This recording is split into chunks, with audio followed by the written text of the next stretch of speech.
edition of Straight Talk.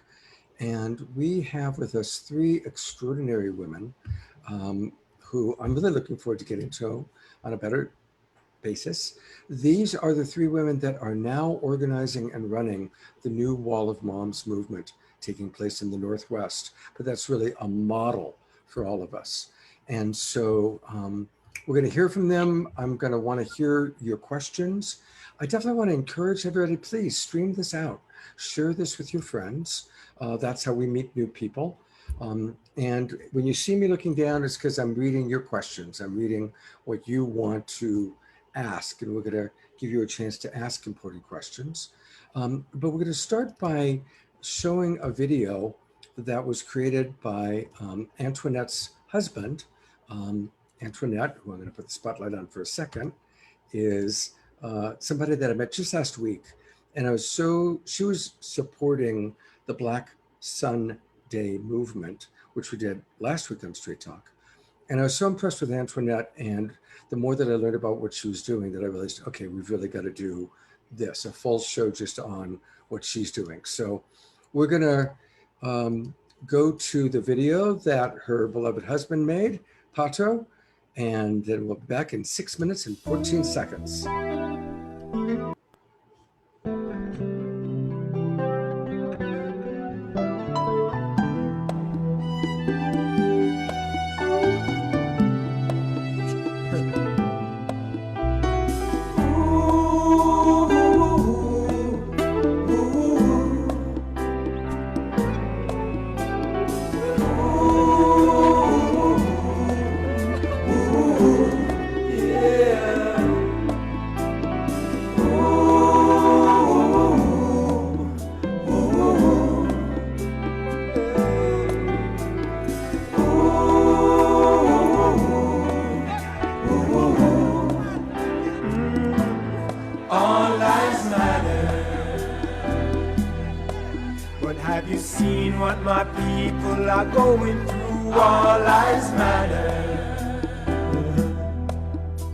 From slavery to right now, this ain't nothing new. All lives matter. You see, black people face the worst persecution, and you know it's true.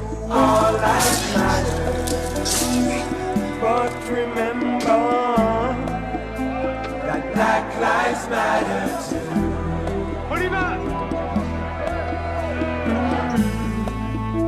Yes, black lives matter.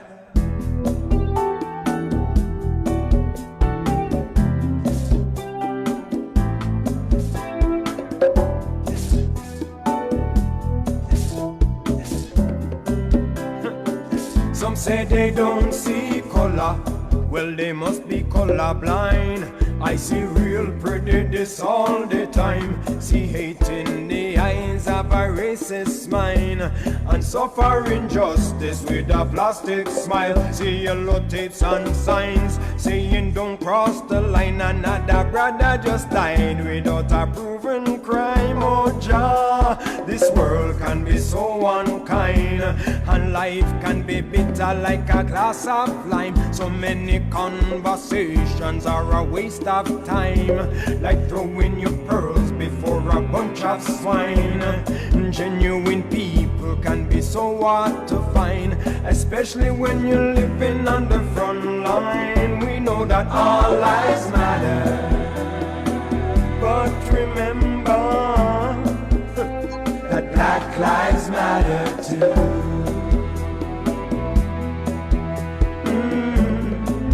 So you wanna make America great again?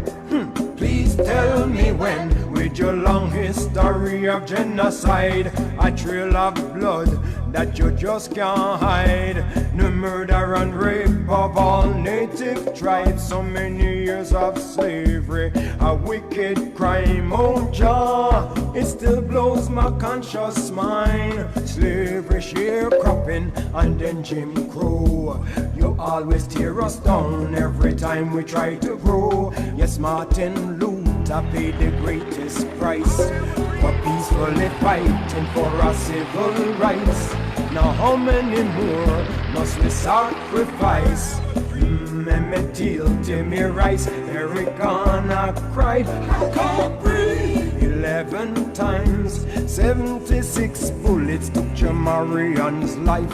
Nearly 9 minutes on the neck of George Floyd.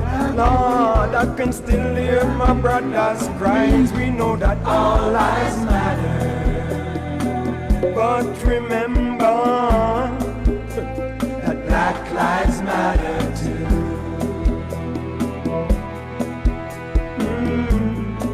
Mix me now. We got racist police not afraid to show it, and prejudice people who don't even know it. Every time we tell them that black lives matter, you should see the temperature getting hotter. Then here they come with a bag of chitter chatter, telling us again that all lives matter. But when you check out the national data, it's mostly black people getting better, killed or in jail for the simplest of matter. Fatherless families shattered and scattered. They make the most nice when Kaepernick takes honey, but not a song when we die innocently. They call this the home of the brave, land of the free. 50 years before the end of slavery, but the whole world sees the brutality, the Confederate flags and hypocrisy. Never too late if we truly believe what we can see. We will achieve together as a family. We know that all lives matter, but remember that black lives matter too.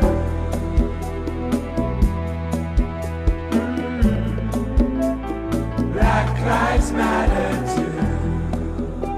You got to remember that black lives matter.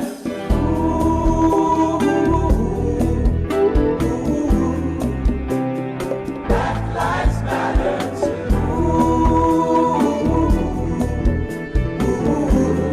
Yeah, black lives matter too.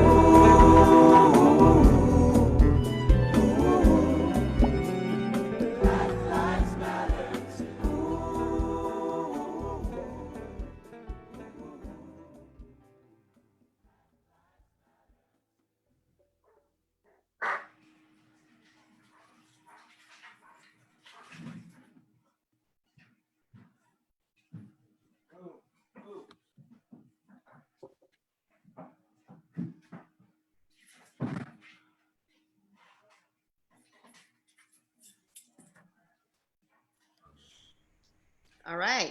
What strikes me, yes, I was speaking and realized I was still muted. It's because I'm so, the juxtaposition between the beauty of the music and the horror of the history is really where I am in this moment. It's like, because the music's just like beautiful. It's just like, wow. And then, but the images and what I'm learning and what I'm being reminded of and what I'm seeing is so shocking and so tragic. And that's why we're doing this show tonight, and certainly on a much bigger level.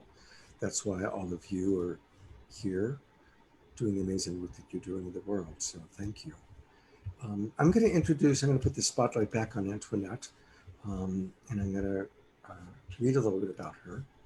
And then I'm going to ask you to introduce your two partners. Antoinette Hall is a world-renowned keyboardist in the reggae industry, and she became involved in the spiritual community after working with Pato Banton and becoming his beloved, and joining his global mission of spreading the good news that we are all God's children, brothers and sisters. In early 2018, Pato and Antoinette were both presented with the prestigious Unity Earth Keepers of the Flame Award by Ben Bowler of the Sign Network, and thank you, Sign Network.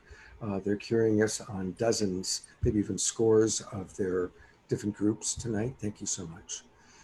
And Pato and Antoinette were then appointed as Goodwill Ambassadors of the Golden Rule by Ambassador Musi of the United Relations Initiative in Africa. In 2019, they won the URI Award for Creative Collaboration and Communication with other cooperation circles around the world.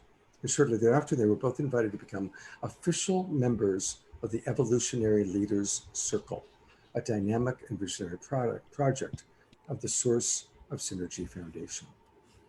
Um, and really, it just goes on and on. It's kind of remarkable how much. But I'm going to continue because this is an extraordinary woman that we get to be with tonight.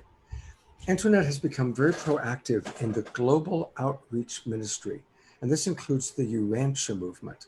I was personally really touched when first read the Urantia book decades ago, to be honest, and it's an extraordinary book. She's very involved in U-Day Thailand, Parliament of World Religions, iGod.com, the Harvard Divinity Schools, and has done presentations for the Convergence Gathering at the United Nations Chapel in New York. She works with U-Day Ethiopia Convergence, and most recently, Unity Earth's Holy Land Living Water Tour of the Jordan, Palestine, and Israel countries. Her spiritual communities are truly global, and they include Minister Pato Banton's spiritual family, Urantia Aspirations, Ministers for Christ Michael, Daughters of the Divine Mother, Unity Earth, URI Multi-Region, Bridging the Divide, and Coexist. And her musical works include Thoughts of Paradise Meditation, the works of Rastafari, and the Joyful and Happy soundtracks, which are featured in the spiritually motivated documentary called Return to Happiness.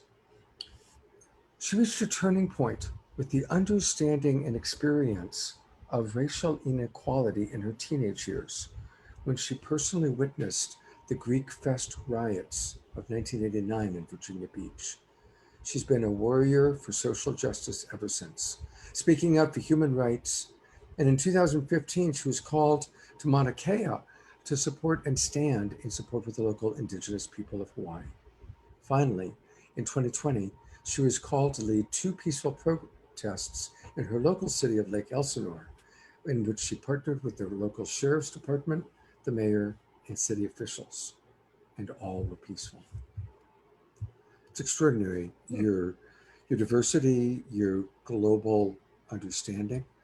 And now there's this whole other thing that you've taken on. So please take it away and tell us about what you're doing. And then when you're ready, you can introduce your 2 partners here. Thank you very much, Scott. Thank you for having us on this on Straight Talk.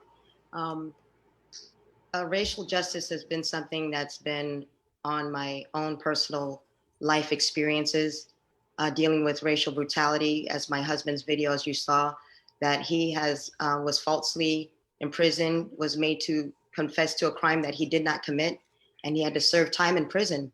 But he also took 6 years off of his career so that way he can work with the police to reduce gun crime in the city of Birmingham, UK. And they reduced it by 50%. And this was at the height and the top of his career.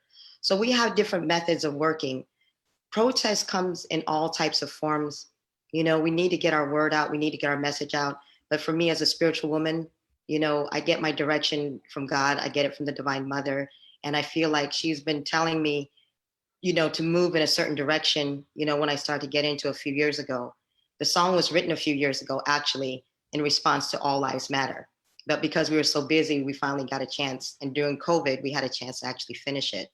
I think moving forward, this opportunity that had landed in my lap with Wall of Moms, and I did a song for them and I saw what they were doing. I said, wow, here's a group of women who are listening to our voices and they actually want to do something.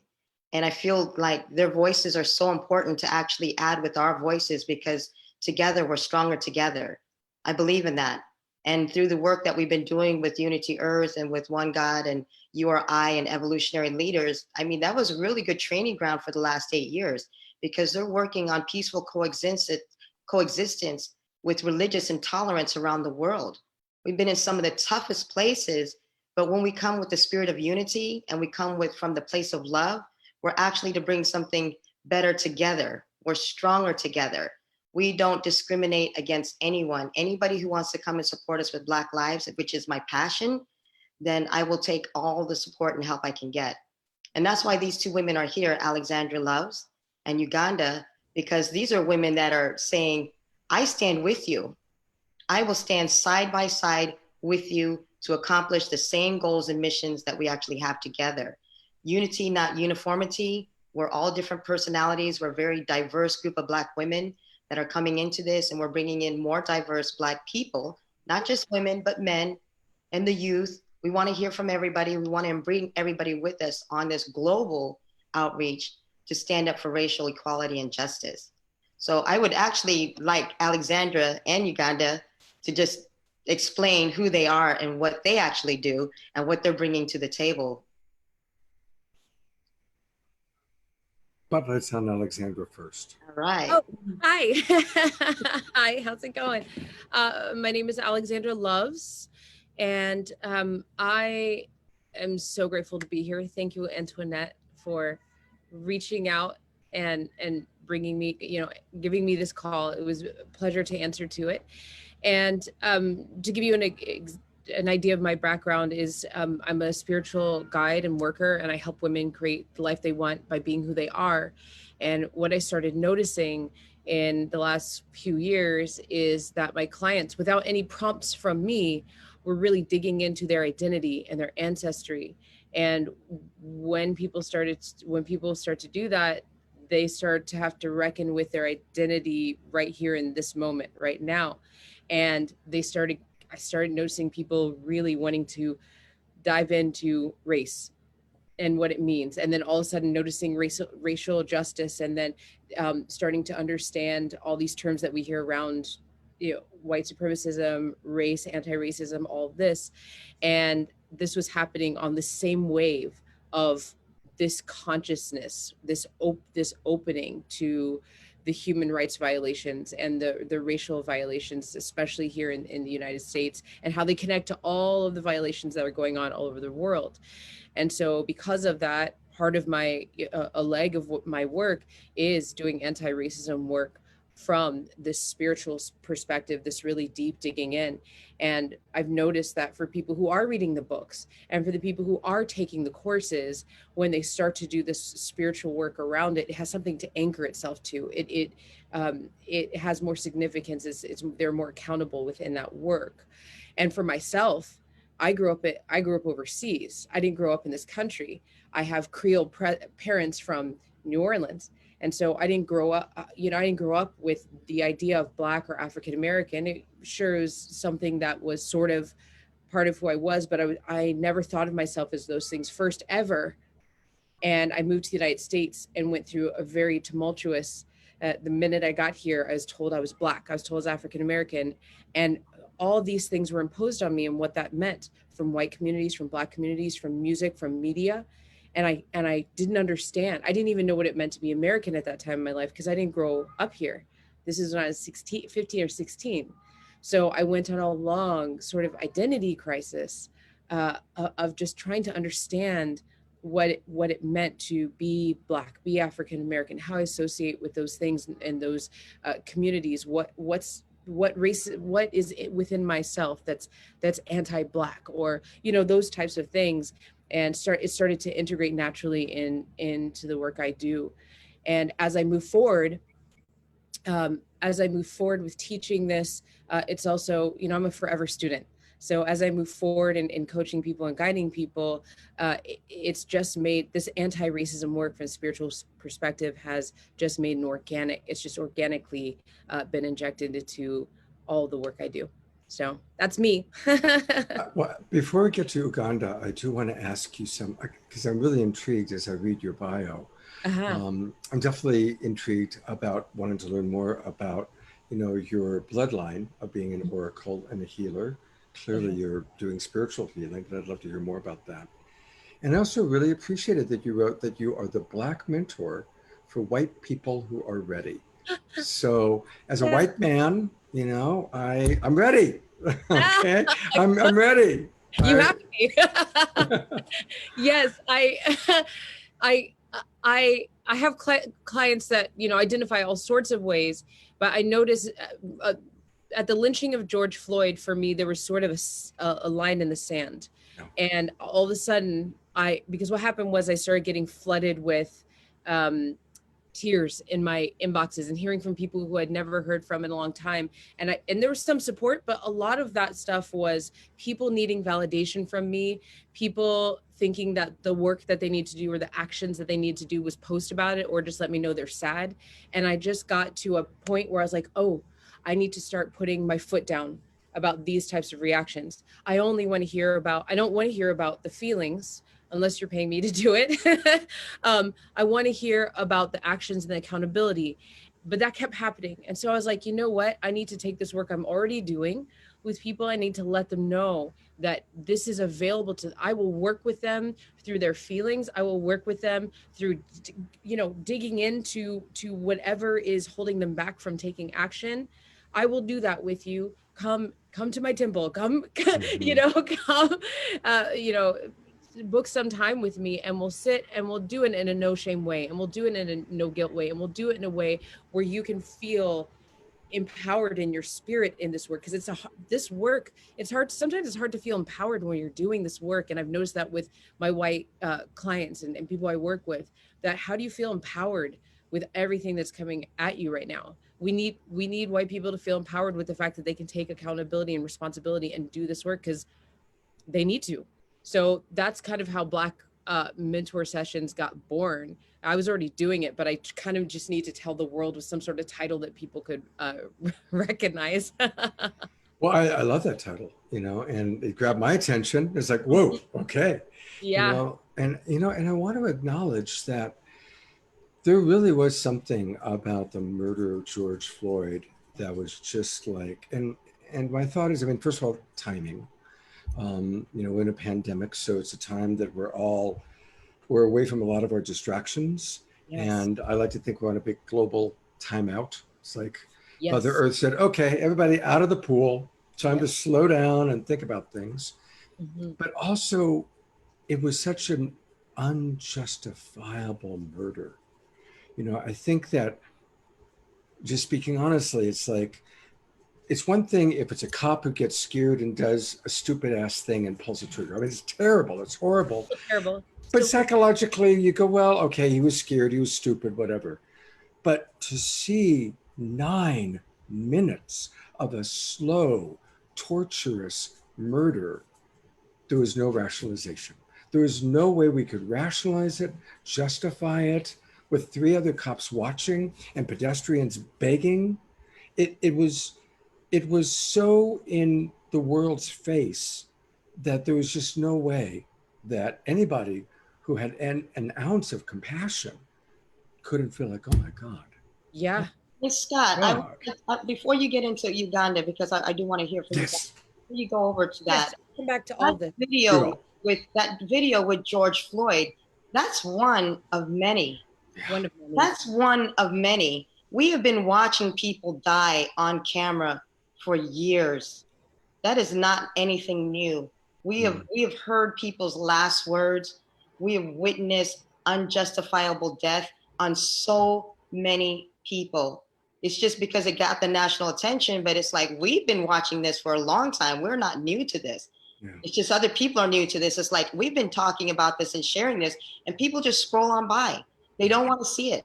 They don't want to hear about it. We've been shouting from the rooftops. We've been doing everything you can imagine in our power to talk about why that evil exists, to sit there and snuff out somebody's life on film and still get away with it. But let's move on. I really want to get Uganda up. Okay, yeah, thank you. So Uganda, thank you so much for your patience. And thank you so much for being with us. And Antoinette, do you want to share a little bit about her? Do you want me to read about her? Yeah, I want to say why I brought her in, and then I want her to talk about herself and the work that she does with Groundbreakers, because it's really amazing. I'm in that group with her. But when I joined Wall of Moms, a friend of mine joined Wall of Moms and brought me in.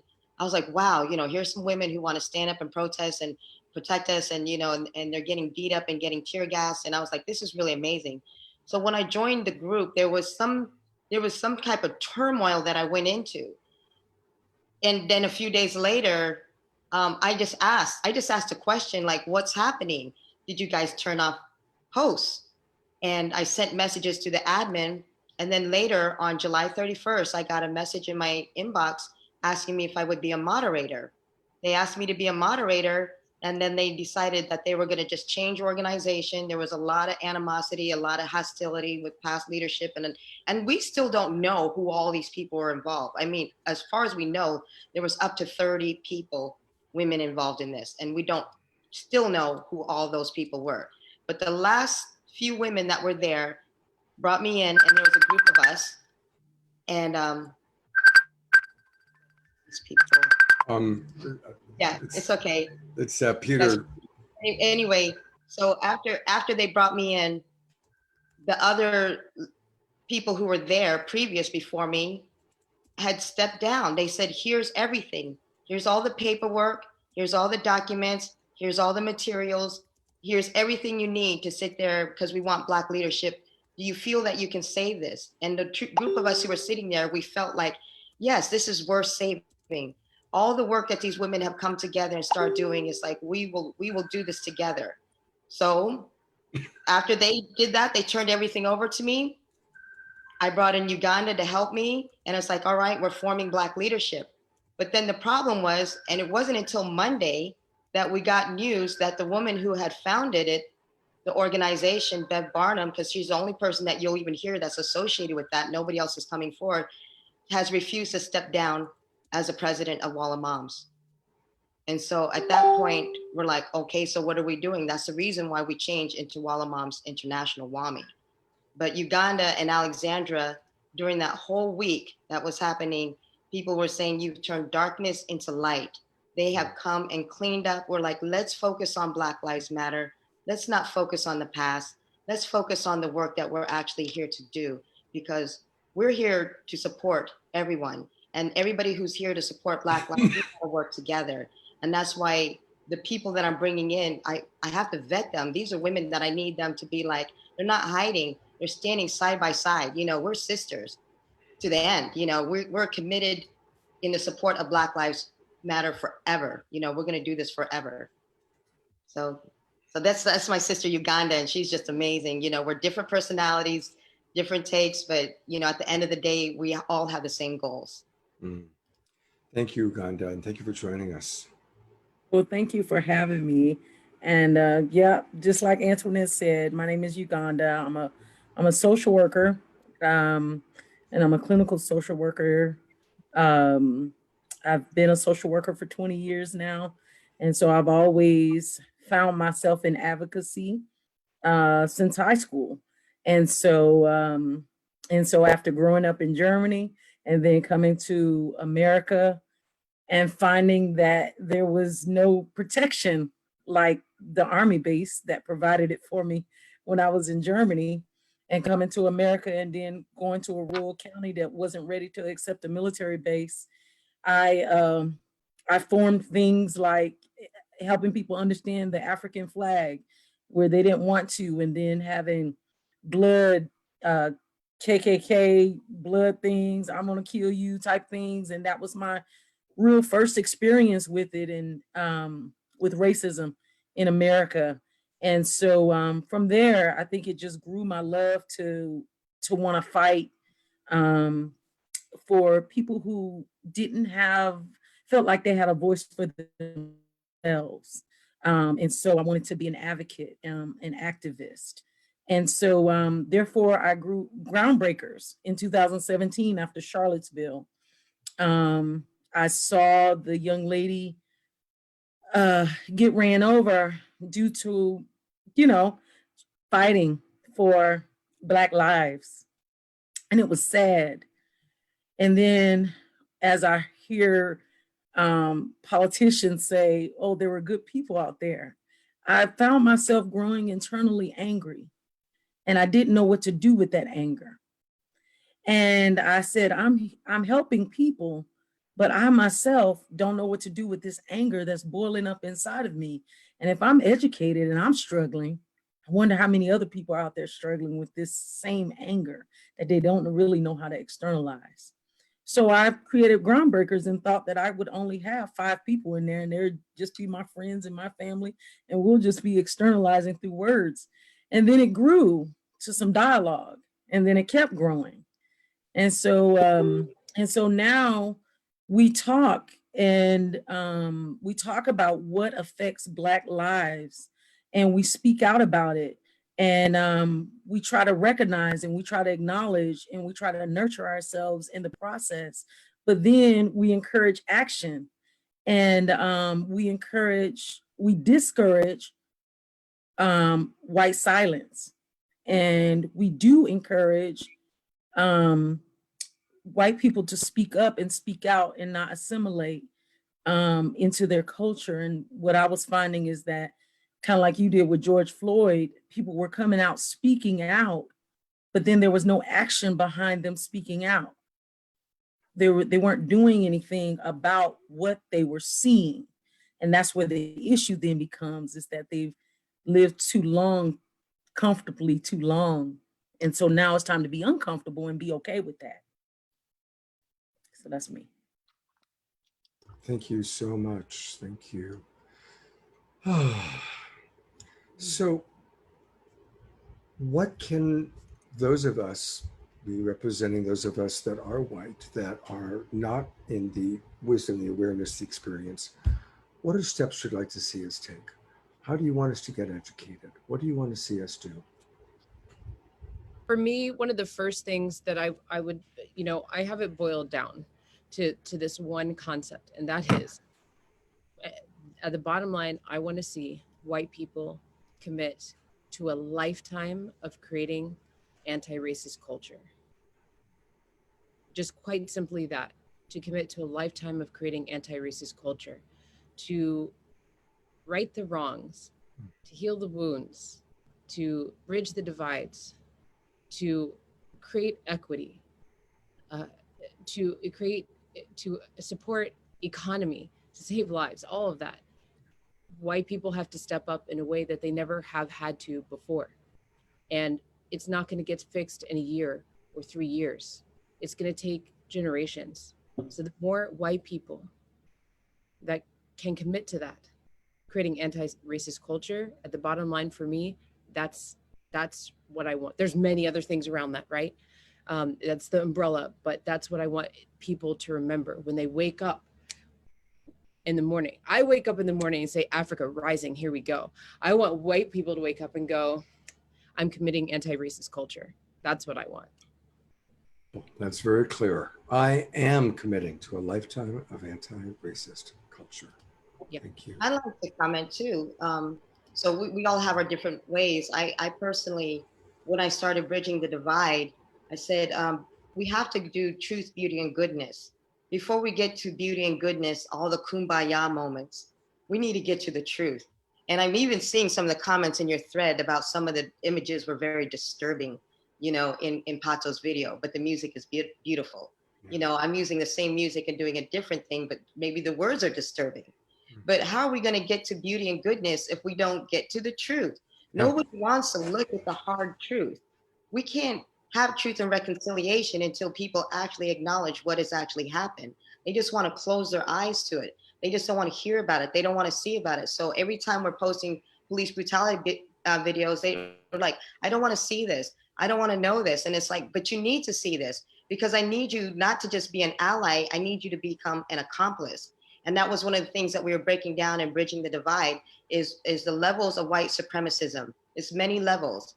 It starts with white privilege, and then it goes into white fragility, to white tears, to white guilt, to white allies, to white accomplices. It's one thing to say, I stand, that I understand what you're saying, and you finally have some empathy towards our situation. But when you become an accomplice, you're standing there side by side on these issues. There's talk about very disturbing images, trigger warnings, lynchings, hangings. And when we had this discussion and we were in our room, so it's 3 of us, but we also have 4 other Black people who are also with us as well too. Our leadership team is growing. I said, how many people don't want me to put this lynching post up of the hanging Black women? And how many of you think that we need to share the truth? All hands were up. I don't do this by myself. All hands were up because it reminds me of Emmett Till. Emmett Till's mother, and if you've never seen this footage or if you don't know about Emmett Till, you need to Google this. Her son was lynched and beaten so badly and beaten and bruised so badly that he was unrecognizable. It's a horrid picture. But she said, I'm doing an open casket because if I can sit there and show people the truth, then maybe this will not happen to somebody else's son as well too. That image changed history forever. A lot of things, they said that was the birth of civil rights. They said a lot of different things are the birth of civil rights, but it really took the ugliness, which is the truth. When we can do the truth and be honest about the truth, then we can sit there and reconcile, and we can get to beauty and goodness and kumbaya and light in life in the future. And this may not all happen in my own lifetime, but I'm committing myself, and the people who are coming into this organization and this movement with me are committing themselves to this lifelong progress as well too. We're never going to be able to stop on this until we finally get the truth around the world and the beauty and goodness around the world too. Yes, can I speak to that, Scott? Yes, please. I feel like when she said that white people said, well, I don't want to see it. I can't see it. That's a privilege that they have. And that I think recognizing that they have a white privilege that they can sit comfortably in their homes, I'm angry about that. I'm angry that you can sit comfortably in your homes and scroll on by while I see somebody who looks like me die in the streets and become lynched. George Floyd was lynched. Yeah. And I could see that he could become lynched for 8 minutes and 46 seconds. I could see Ahmaud Arbery, who is close to the age of my son, running down the street and get murdered. And you could scroll on by and sit in your homes and still vote the same way you've always voted, vote the same way your grandparents voted and their parents before them. It makes me angry. And then to want to silence my voice and say that I don't have a right to my anger upsets me, because I'm like, you can sit comfortably and be okay with how you're doing things, but then get upset when I'm angry about what you're not doing, right? And I got to speak for my own freedom. Malcolm X said they're not going to give it to you. You got to take it, right? So I feel like, what can white people do? They can undo the system that their ancestors left them. We didn't build this system. We didn't make it, right? Just like our parents passed down stories to us, white people's parents and grandparents passed down something to them. Mm-hmm. And they need to fix it. It's their issue to fix. So I say, come to the round table and come up with something. Mm-hmm. Yes. And she's right, because that upset me too. I was upset. I'm like, I'm not taking that down. How are all these white women gonna tell me that it traumatizes them? And no, it wasn't even that. They said they didn't want to traumatize other Black people. I said, well, no Black people have come to me telling me they were traumatized, except for one. I got this image from my other Black friends who are trying to educate other white people. And this is why it's very interesting how the two coincide. During the civil rights movement, remember, violence was happening upon Black people for years. My family originates out of Birmingham, Alabama, Montgomery and Birmingham, Alabama. We trace our roots from the end of slavery from 1861. That's when we were able to keep our line together. They've been there through the whole Birmingham that was called Birmingham. So for years, how long did that civil rights struggle go on, where people were being lynched, murdered, disappearing, killed, everything? When white people got involved, the movement changed. And everybody, if you've ever seen Mississippi Burning with Kevin, the actor, and they had the FBI investigation. When those two white boys came down with the Black boy down there to protest and march, and they disappeared, the whole world went crazy. The way they killed the Black boy is undescribable. You got to learn your history. It's undescribable what they did to him. What they did to him is worse what they did to the other two white boys.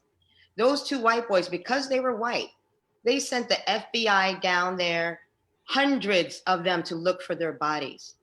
They've never sent the FBI to look for our bodies who've gone missing, for our family that's gone missing, for all the other people that have stood up. They sent the entire federal government to find them.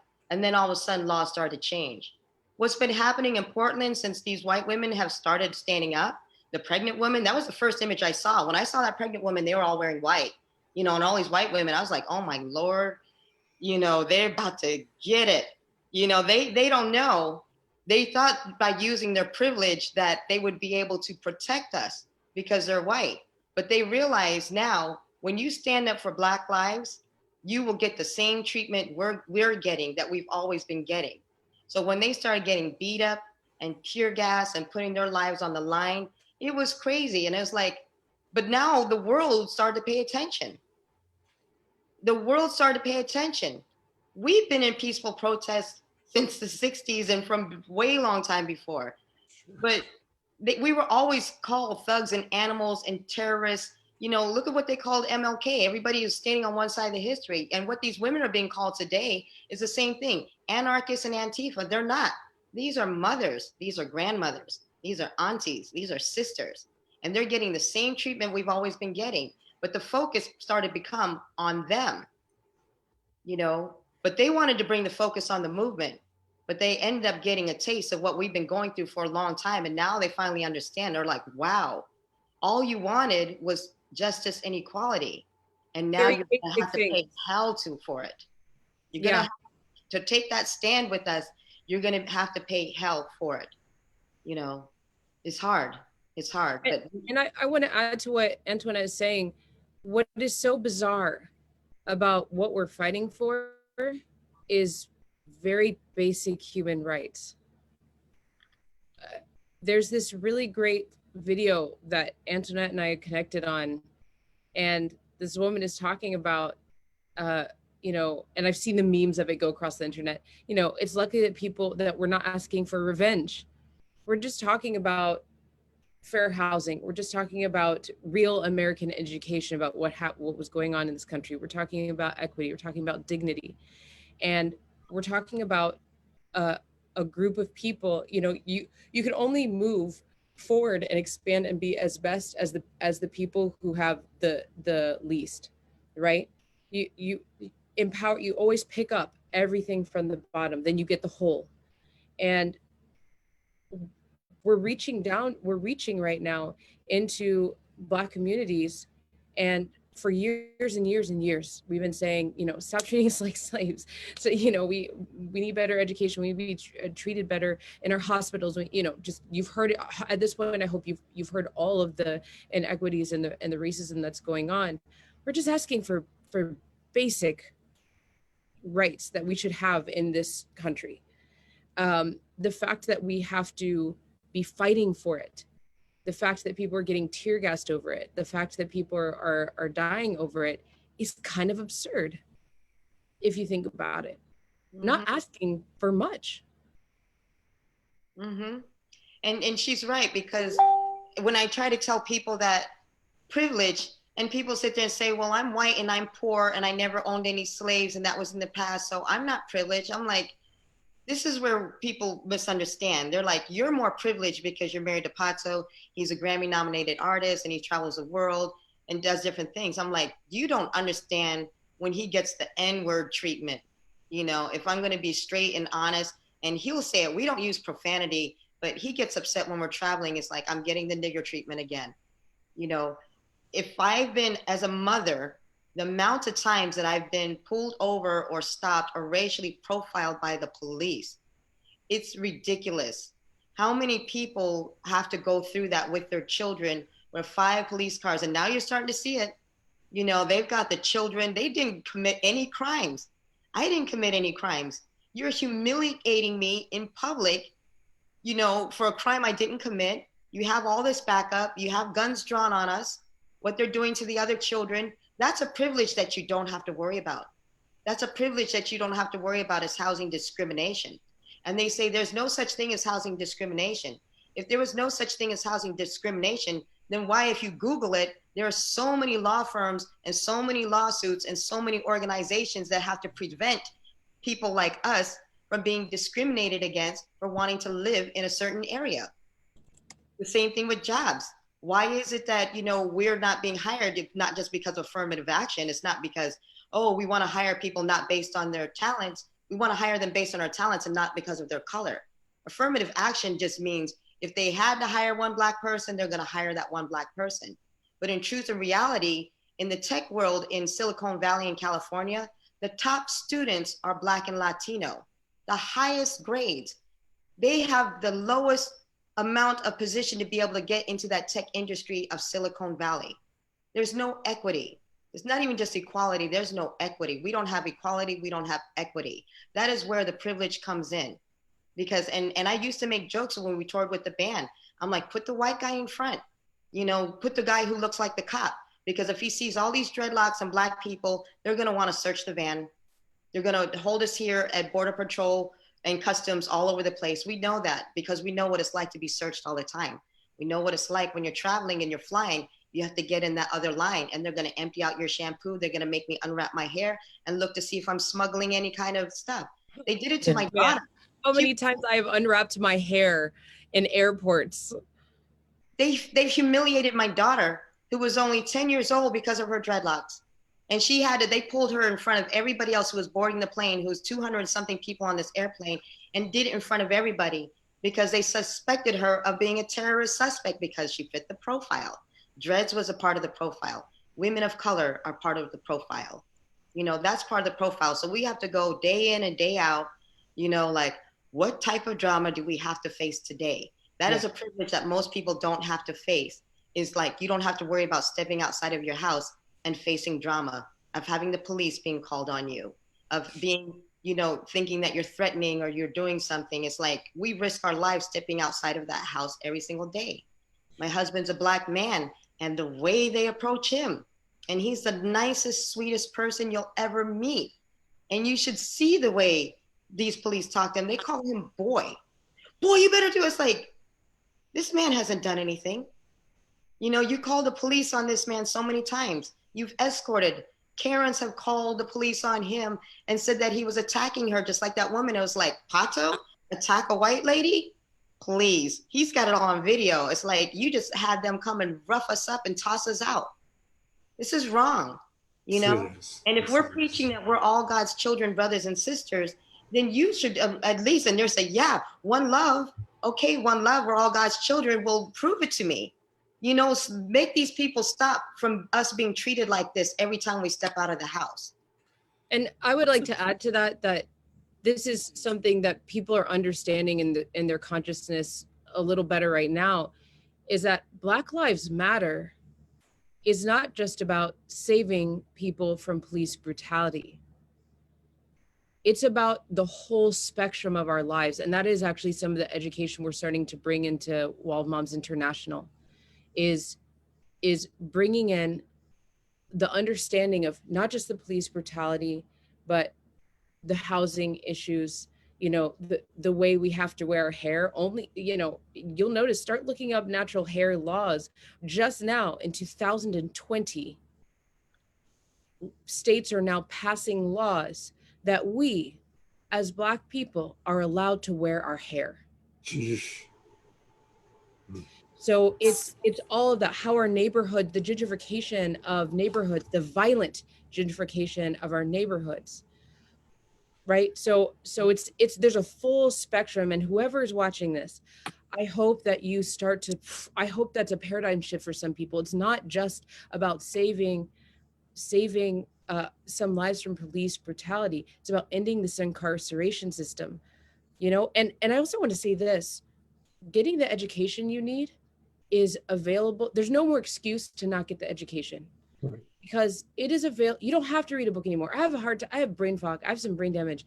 It's hard for me to sit and focus in on read words for a long period of time. I can still get all of the information, and I can still learn by documentary, free ones online, ones on Netflix. I know Amazon had released a whole bunch of documentaries specifically about Black lives for free for a while. I think it's still going on. there's podcasts, there's radio shows. Right now, if you're feeling, whoever's watching, if you're in that place where you're just like, I don't know where to begin, just start. And know that there are so many resources for you to start to understand what is going on and the full spectrum of Black lives and what that means. Thank you. I want to, everything all of you are saying is so important. I want to just read a couple comments from some of our, because we really like to engage people watching. Hermione writes, each of you amazing women is so much in alignment and in love and the light of justice with your leadership. I haven't followed the drama that much of what's happening up in Portland, but I saw your post and I knew I had to watch. I support your leadership and I thank you for stepping up in this WOMI space.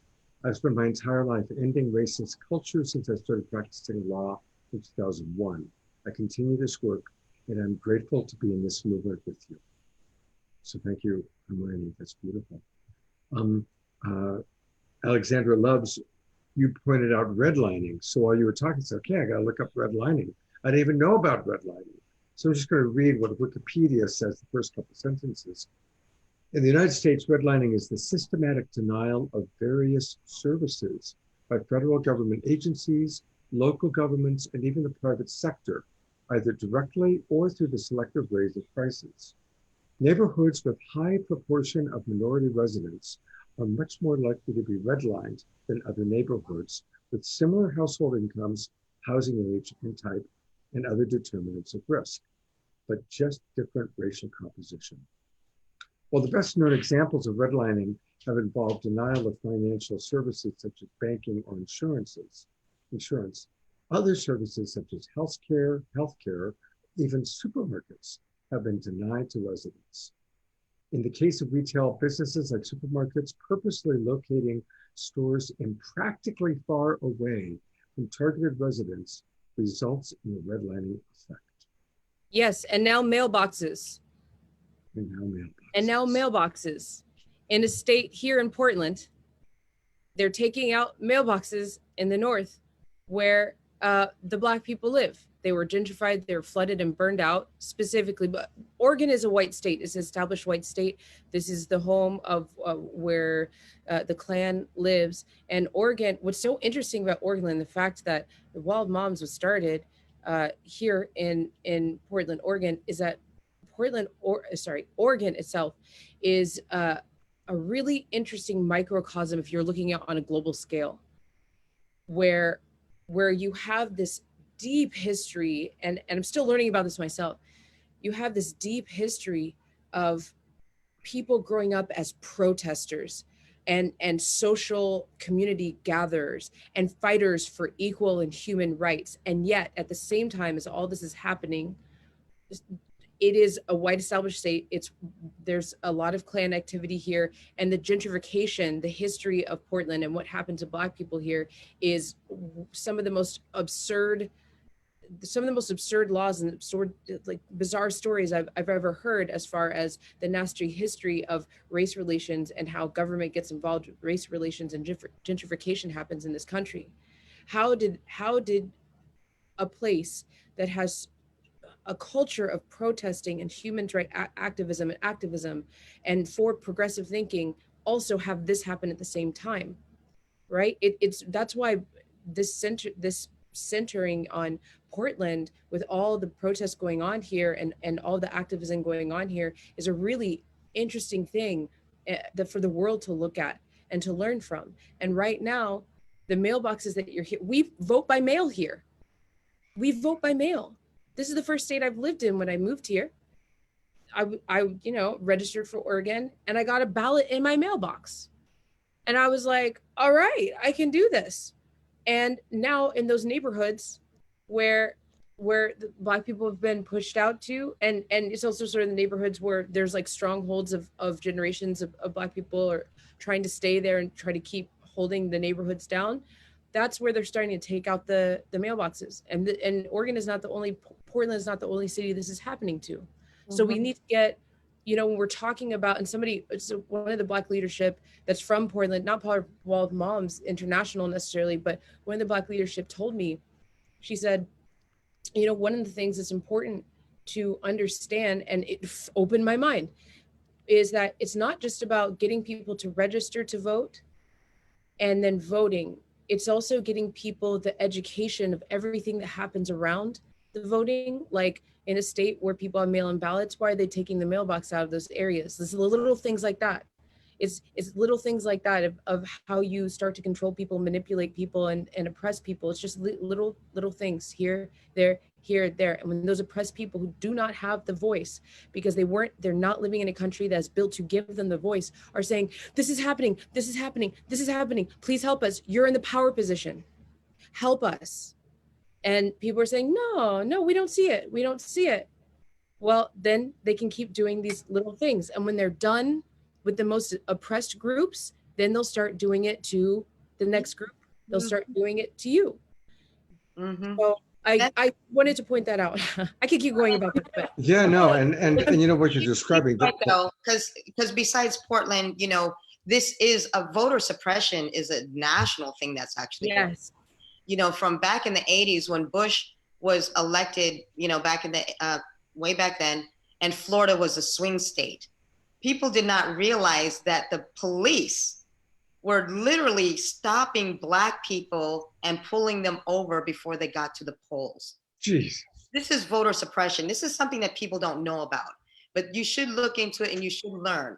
In those swing states, they were literally pulling Black people over and stopping them to get to the polls. And now we have even more voter suppression. And if you look deeper into it, it's like it's not faults or immigrant people that are making faults. It's like it's very little of voter fraud. It's just another way of voter suppression.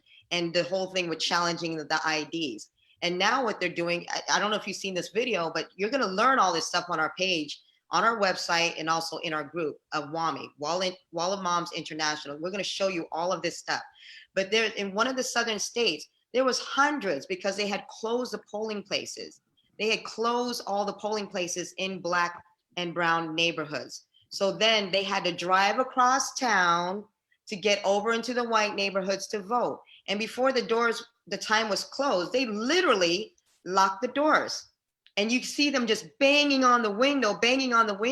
And inside, you see all the white people standing inside. And there's like, they could let them in and get their vote. They had to come clear across the town. We're talking hundreds and hundreds and hundreds of polling places in Black and brown neighborhoods that are suppressing their vote and their right to vote. You know, so that's just one of the other issues that we want to get into. There's a lot of issues that we want to get into as far as Wall of Moms International is concerned, as far as WAMI for short, that we want to do. We want to address everybody's needs and concerns, give them the resources that they need, help them in their cities, help them in their states, help the people in Portland, because this is where it started. But we can try to shed a light. It's like, we will help you in Richmond, in Charlottesville. We will help, you know, Uganda and Oklahoma. There's a lot of things that we need to do, but the only way we can do this is if you help us together. I'm reading some of the comments and I'm seeing like people are offended by some of the words, indigenous. Well, when we were out there with everything we did, they were the ones who told us to use that word. When we said special needs, people are offended by the word special needs. It's like, what's the new word? You know, if you want to help us, then you need to join forces with us and sit there and get your team together, get your specialists together in your field and help us go about it the right way. You know, that's the best way for us to move forward. We can only do this if we work together. Absolutely. And I wanted two things. I want to read what Uganda just wrote. And I just want to acknowledge, if people don't understand, President number 45 recently put a new person in charge of the post office who's doing everything they can to dismantle the post office. They have cut budgets in order to make the mail go slower. And there is a very specific campaign to destroy the post office, to destroy mail-in balloting, because clearly if mail-in balloting happens, it's going to have a very big impact. That's not going to be positive for number 45 to be reelected. And so number 45 is doing what he can to destroy the post office. And that's something that all of us, even if you are pro 45, just look at this one piece. The post office is essential. It is essential for poor people. It is essential for rural people. The post office, not everybody has Amazon delivering 45 minutes after you order. Okay. Not everybody has that privilege. You know, people need the post office. So, you know, this is where we have to go beyond how we voted in the past and just look at basic decency, basic human services. Uganda also wrote action steps. 1, do not be complacent with what you are seeing. Get angry. I'm adding those words. I love it. I hope. 2, speak out to family and friends. That's right. Speak out. Talk about that. Don't just talk about sports. You know, how do you, and really talk about it. Bring it up. Keep it going.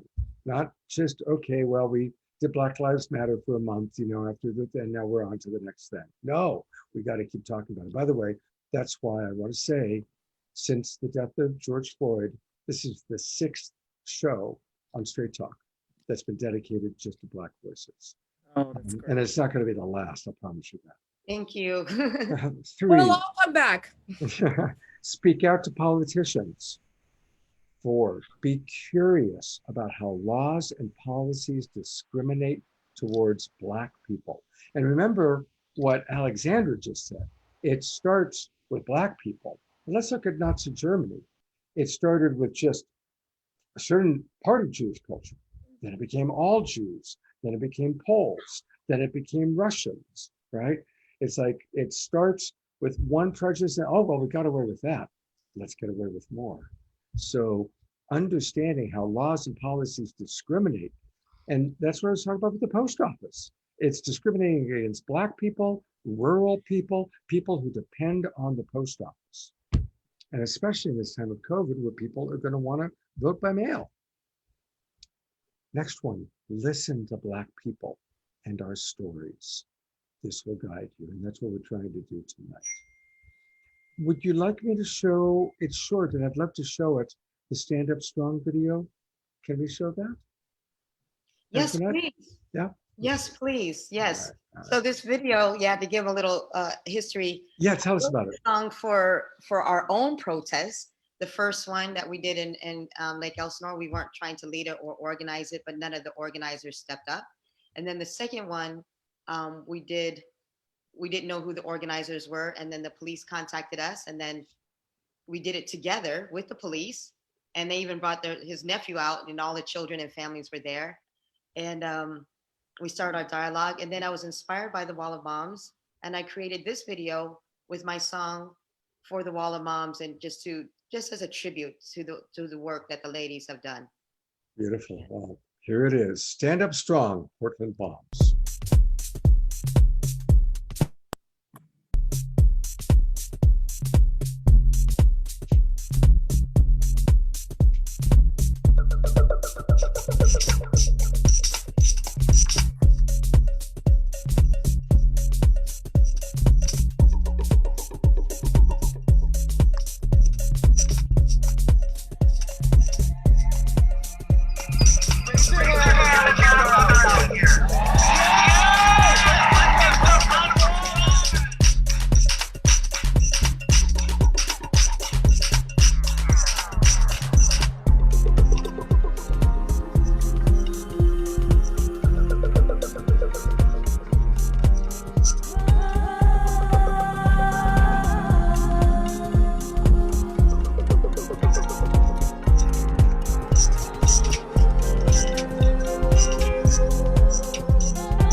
Wow.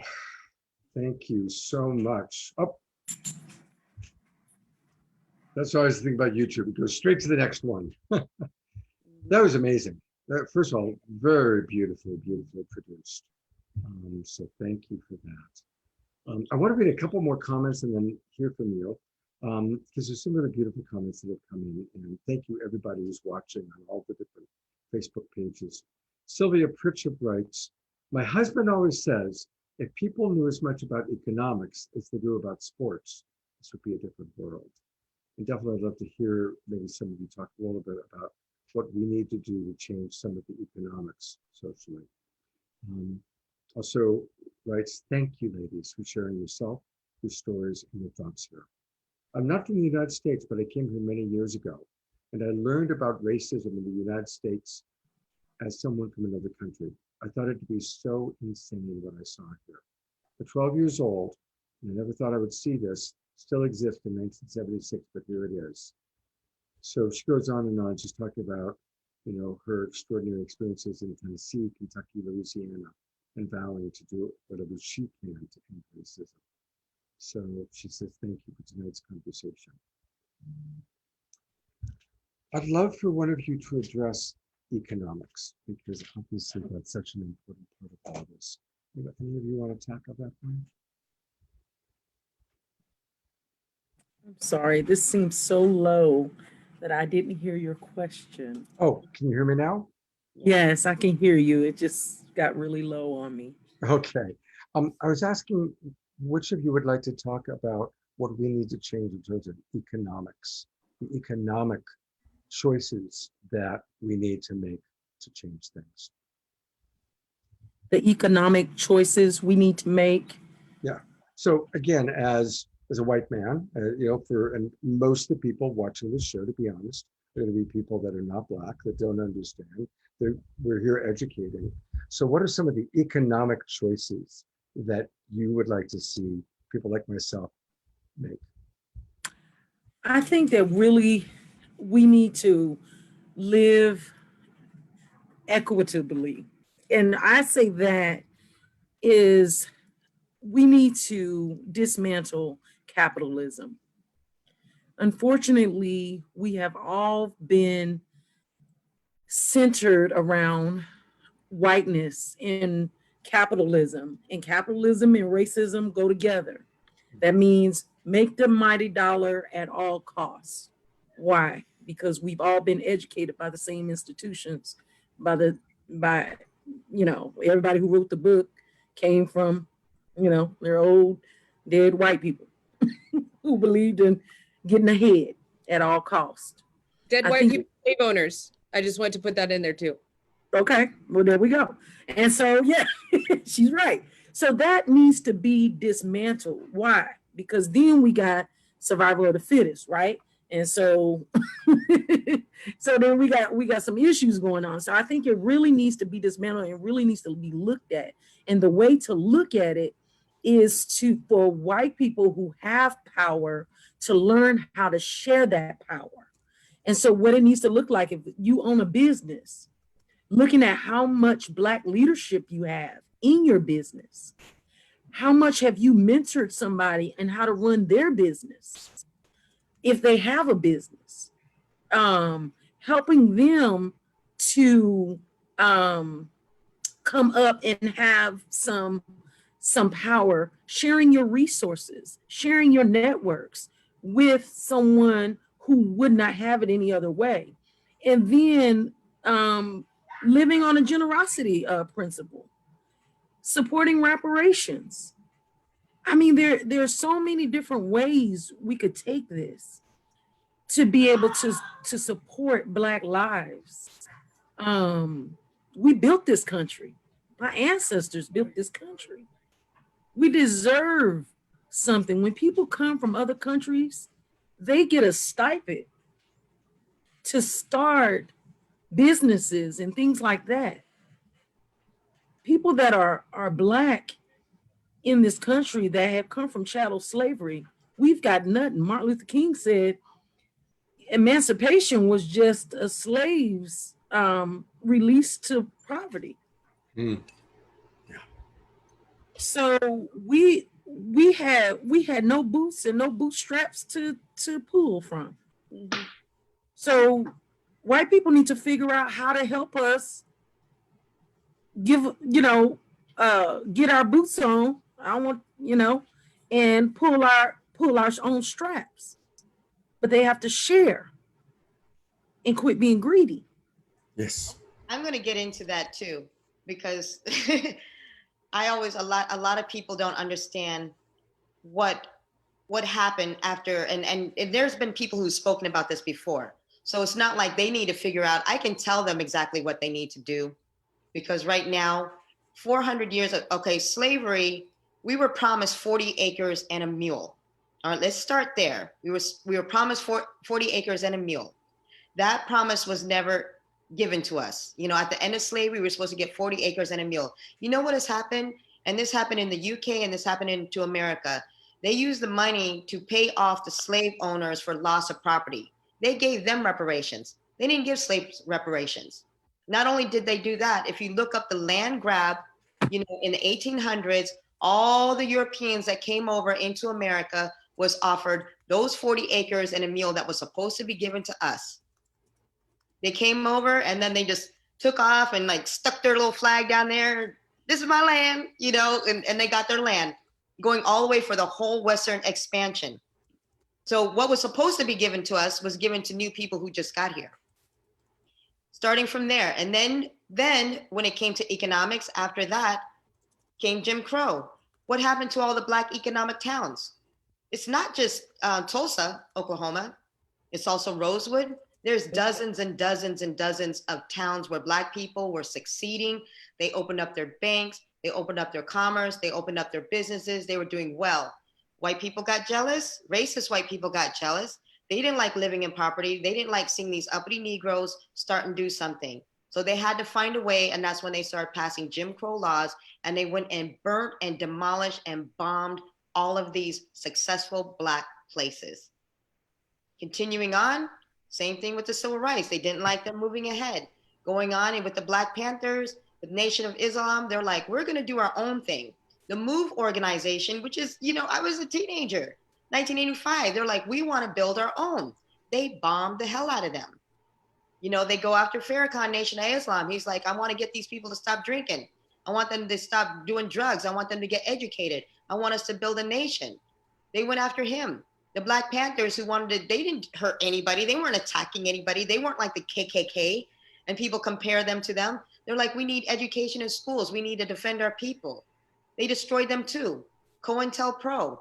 People need to learn the history. And what's happening now is that the money that's being distributed, when we don't have representation in politics and government, when you look at the schools, this is the problem with white privilege. In Black schools, you have 30 to 50 kids in one classroom. You have the lowest paid teachers in those classrooms. In white neighborhoods, you have 15 to 20. You have a highly paid teacher who's going to make big time bucks to sit there and teach these kids. They don't get the same quality education.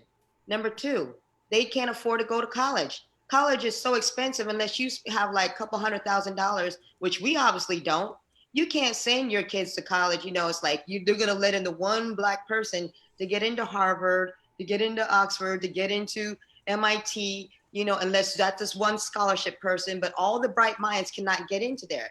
That was one of the reasons why it really hurt me with the way the Black community was fighting against Bernie Sanders. He's like, we need free education for all. My husband's from the UK. His daughters get free education. They get free college. Not only do they get free college, they pay you to go to school. They pay for your books. They pay for your housing. Opportunity and education is open to everybody, not based on how much money you have. So when we don't have money, all the rich white kids who have the money and their parents can send them to college, they can get all those big degrees and get that clout, of getting these jobs. So it's not like we're stupid. It's not like we can't do anything. It's just those opportunities are not presented to ourselves, but you guys can actually change that. You can change that.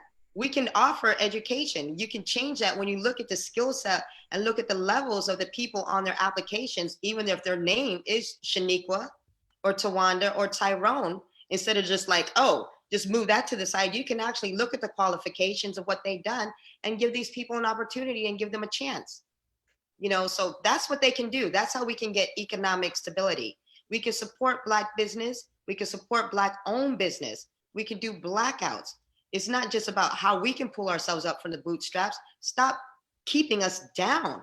Give us the same opportunities that are given to you, and we'll be able to rise together, and we can do this together. I don't have any animosity against anybody. I'm just saying whatever you have. And like you said, Musi, Ambassador Musi said we're ambassadors of the golden rule. So I will give to you and you will give to me. How I want to be treated, how you want to be treated, I will treat you the same way. So as an ambassador of the golden rule, treat me the same way. Give me the same opportunities. Give my people the same opportunities that you give everybody else, especially for your own people.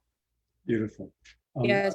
There's a lot of people. I just want to. So many people are writing and agreeing. I just want to give a shout out to a few of the people just to keep our audience engaged. Quinlan Strong writes, white people need to stop believing their generational ancestors. There is no doctrine except the one created by white people that they should be economically superior to those who are non-white. White people need to be willing to work on marginalizing the economic gap. Sylvia writes, inheritance goes back generations, sometimes squandered, sometimes not, but Black people never had the opportunities that white people did. Antoinette, I'm agreeing with you 100% right now. Elizabeth writes, redistribution of wealth, 100% agreed. Our country will only become better and more abundant with actual equality. So thank you, those who are writing in, and I know I'm not going to have time to give everybody's comments, but thank you. And now, Alexandra, it's your turn. Yes, what I wanted to add to this, because I know that a lot of people are overwhelmed with this information. Thank you for staying to listen to it and continuing to setting intention to keep digging in. But if you find yourself in that position where it's so overwhelming that you don't know where to start, the place that you can start is start making it a point, and sometimes you have to list it out for yourself, making it a point to shop at Black businesses. And then once you find your groove with that, asking your friends to do it with you and starting accountability groups. Because a lot of this stuff, a lot of the things that we're talking about are things that people will, a lot of the things that we're talking about are things that people, they'll get a little education or they'll start going to Black businesses here and there, and then it trails off because of part of white privilege is that you don't have to keep thinking about it because it doesn't affect you. You don't think it affects you every day. It actually does, because look at the situation we're in now. Right. Right. But it's that thing of like, get a community together. Look, if you're born in this time right now, when we're in this time of destruction and crowning, if you're born in this time, you're born specifically, chances are you're a warrior, a teacher, a community builder. That's almost everybody on earth right now is those things, even if you don't feel like you are one or all three of those things. So get your community together. It might be your family, it might be three people, and say, I shop at these businesses regularly. Let's do that. Okay. Something my friend is doing, she lives in California, that she's doing is she is actually, and she's ballsy. She goes to the businesses that she loves, that she doesn't want to stop shopping at, their white-owned businesses. She's like, look, I shop here all the time. I love you guys. And I want to know what you all are doing I want to sit and have a conversation with you about what you're doing for Black Lives Matter. I see the sign in your door, and I want to know what that means. And most of them are saying, oh, we bought the sign. We donated $3 to buy the sign, right? And so she's actually starting conversations with her favorite businesses and making herself available to facilitate them in how they can be more equitable for the gentrified neighborhoods that they're in that used to be Black neighborhoods and are not giving back to the cities. There's this great video. I've seen so much content in the last year, but there's this great video, and this guy is talking about if white business owners are coming to historically Black neighborhoods, then there should be some sort of I don't know if tariff or tax is the right way to put it, but there should be a percentage, 30 to 40%, that always goes back into the community members of that community. This helps Black business and economy and some sort of move towards reparations. Here's a simple way too. I mean, I want to let you go on, and here's a simple way too. I suggest you get some Black friends. You know? Yeah. I don't know how many times it's like, Cool. you can start small. Let's start at step one. I said, you know, Pato and I can't be the only Black friends that you know. You know, we can't be the only ones. If you love us, they're like, oh, we love you and Pato so much. We love you guys. We love you guys. It's like, I need you to love my people too. Yeah. So if we're your only friends, and Chris Rock has said it enough times, I'm your only Black friend, but we have tons of white friends, you know. So if we're your only friend, get some more Black friends and you can learn a lot. Ask if you can be invited to the barbecue, and they will tell you the qualifications and the recommendations to be invited to a Black barbecue. Get there. Get some more Black friends. You start there. All right. Yeah. I want to let people know, because we're going to wrap up pretty soon, but we can continue this conversation, and we want to continue this conversation. So I want to take a minute just to introduce Peter Melton, who runs a very important ongoing show called The Conversation. Peter's who first introduced me to Antoinette. So thank you, Peter, for introducing me to Dr. Marty and then Antoinette and Pato, and now how it's grown. Please tell us, how can we continue this with the conversation? Yeah, thank you, Scott, and thank you to all the guests. And so what we've created is a chance to continue on to content like this, which is beautiful. But here are all these people putting their words of wisdom and their ideas into the chat room. Well, we take that one step further, and after the show, you can go to theconversation.cc, and there's a Zoom link to a Zoom call. And right now, those calls are going on 12 hours a day from noon to midnight Pacific time every day. We've been going for a month. In fact, today's our 1 month anniversary of 12 hours a day. Theconversation.cc. Scott's going to come over. Antoinette's going to come over. I didn't get to have a chance to connect with either of the other guests, but anyone's welcome to come over and have some more direct Q&A and have some more conversation and dive deeper into these amazing topics, just like Antoinette was saying.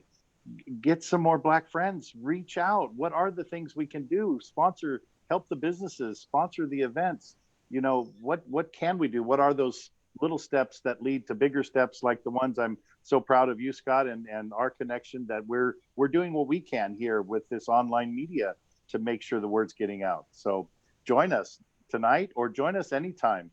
Dr. Marty's been on quite a bit lately, and we're getting a much broader scope of people and conversations happening at theconversation.cc. Beautiful. Thank you. Thank you very much, Peter. Can you drop that link inside the chat for the people who are inside the room? And Alexandra's coming with me too. So I got some more Black up coming. All right. Yeah. So pop that in, and I'll also put it into the Facebook pages that I'm aware of.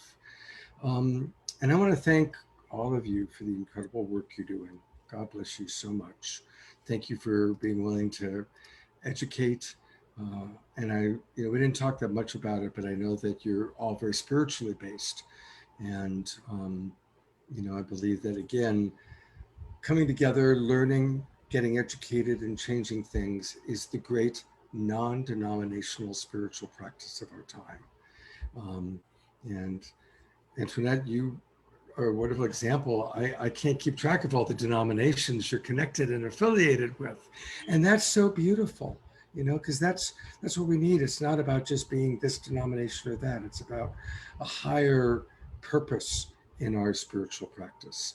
And a big part of that is this education. So thank you. Thank you. Uganda wrote, email antiracistguide@gmail.com. So there's an email, antiracistguide@gmail.com. So yes, that's to order the Combating Anti-Blackness and White Supremacies in Organizations. That's if you own a business and you're trying to figure out how do I dismantle white supremacy? I think that's for anybody who really, I'm tired of the dialogue. I need to know what to do. This gives you strategies. She has 7 strategies in there You can find her on Facebook. You can email her, and she does it on donation principles. So all you have to do is donate to her, and she'll send you the guide. Beautiful. Thank you so much. Thank you. All right. Well, I can't believe this is a very quick 90 minutes, but we're all going to head on over to the conversation. Thank you. Thank you. Thank you. I'm going to have some dinner first because I haven't had dinner yet, and then I'll meet you over there.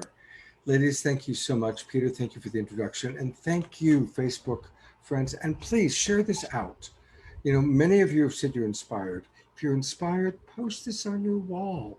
Email it out. Say, hey, this is a really important show. It's easy to find the link.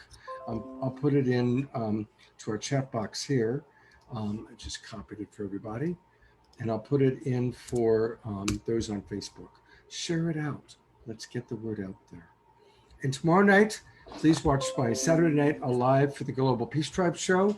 Our special guest is Reverend Michael Beckwith of Agape International, a longtime friend of mine. We're really happy to have the Rev coming on with us. So please join us at 6 o'clock Pacific time for Saturday Night Alive with the Global Peace Tribe. Thank you, ladies. God bless you all. Thank you. And I look forward to future connections with all of you. See you tonight. Thank you, Scott. See you in a few minutes.